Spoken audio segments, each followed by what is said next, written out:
A few weeks ago, we had a chance to catch up with John Anderson to talk about the 30th anniversary of his hit, Swingin'. We had so much to talk about that we really didn't have a chance to hear how that song came about. Fortunately, John filled us in on the story behind that hit song. The background story on Swingin' and the idea, I'm sure there's something there that you hadn't told me yet. What? Oh yeah, actually there is. And I hadn't mentioned it, I don't think, but I co-wrote Swingin' with a fellow by the name of Lionel Delmore.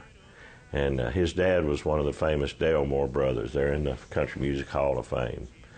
And Lionel was just as famous to me. He was a great writer and a dear friend. And he's gone now for the past 9 years now. But he and I wrote like a whole catalog of songs together. Swingin' wasn't the only one. We both quit our day jobs the same day. And it was at a time I was young and afraid. And me and Lionel both decided one night that we're either going to have to be songwriters and musicians, or we're going to have to work these day jobs. And we both decided to quit the day jobs. So it was a big step. Well, we began writing songs, and we were doing good. And I'll never forget one morning, he called and said, "We need to write a song today." And I said, "We sure do." He said, "And we need to call it Swingin'." I said, "I'll be right over."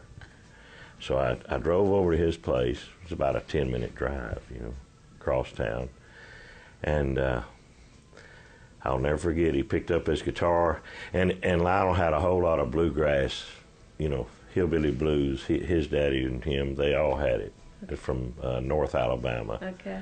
And melodies. And I remember it was like almost bluegrass. Da-da-da-da-da, in our neighborhood, her name is Sean. He didn't have a name, and that's about all he had. And I said, "Do that again." Da-da-da-da. And then I changed the melody just a bit and the beat, and it almost just seemed to just pour out right then. Wow. And we wrote the biggest part of that song probably in 2 hours. And then the third verse we left off. And it came time to record. And by this time we were starting to have some success recording. And I said, "Man, I'm going in the studio and I've only got 3 songs. I need another one." He said, "Well, do Swingin'." I said, "Well, it's not finished." He said, "Well, finish it." So I went down. It was CBS B at the time, Columbia Recording Studio B, and they had a little snack place there, a Coke machine and snack machine and a little table.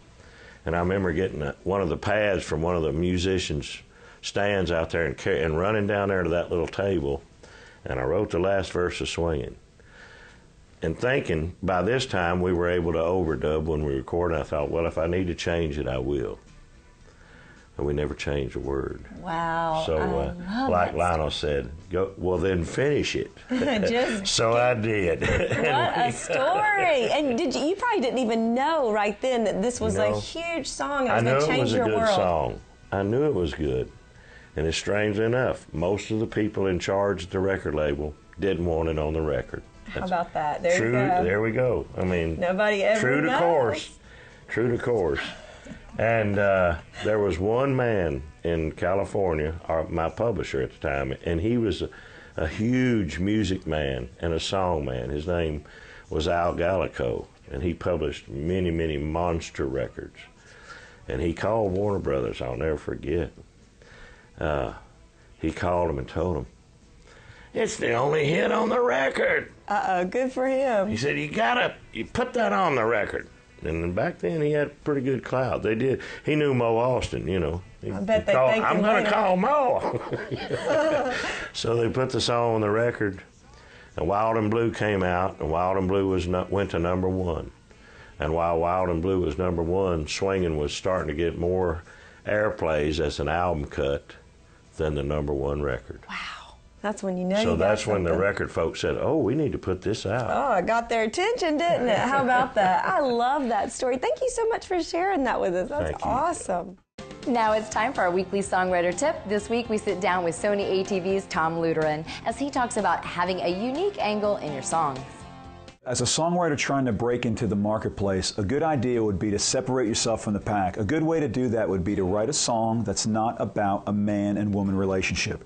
You can write a story song that's about anything other than a female and male relationship, because out of every million songs written, about 999,000 are about men and women. So separate yourself. Make your song a story that's not about a relationship. For more information about the craft of songwriting, check out NashvilleSongwriters.com.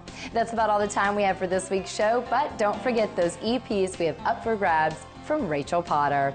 Enter online only at InsideMusicRow.com. We're going to leave you with that debut single from Rachel. Here is Live the Dream. Don't miss out next week when we hook up with hit songwriter Rhett Akins. Until next time, Bailey for Inside Music Row, and I'll see you again real soon.